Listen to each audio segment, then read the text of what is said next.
a lot of times we hear about minimally invasive surgery, and I don't like the term for hip and knee replacement because it's really still the same surgery and there's still the same bony cuts and the same deep work, and so I don't really think of it as a minimally invasive procedure. I prefer the term minimal incision, which refers more to the approach. And so a small incision or a minimal incision uses a smaller skin incision and smaller deep incisions, cutting less of the tissue to make the exposure compared to a traditional incision.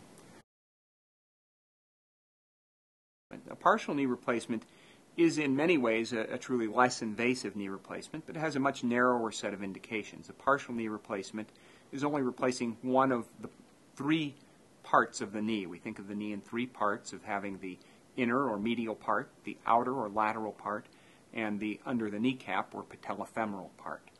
And any one of those three parts can be replaced, and there are even some replacements that replace 2 out of 3.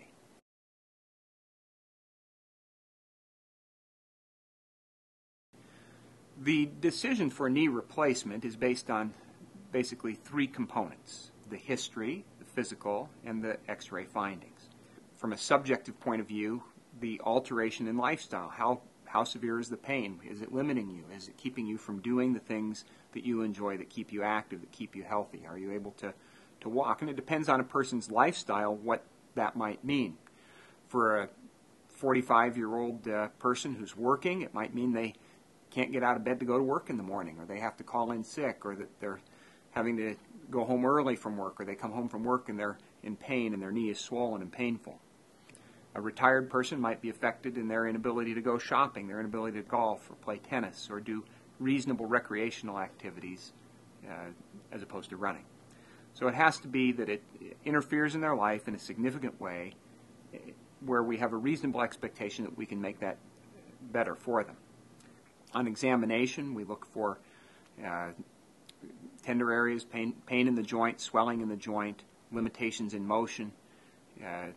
Those would be the physical findings that would help you lean toward that decision. And then on x-ray, the evidence of wear of the joint, loss of the cartilage that should be on the end of the bones, and then secondary changes like bone spurs.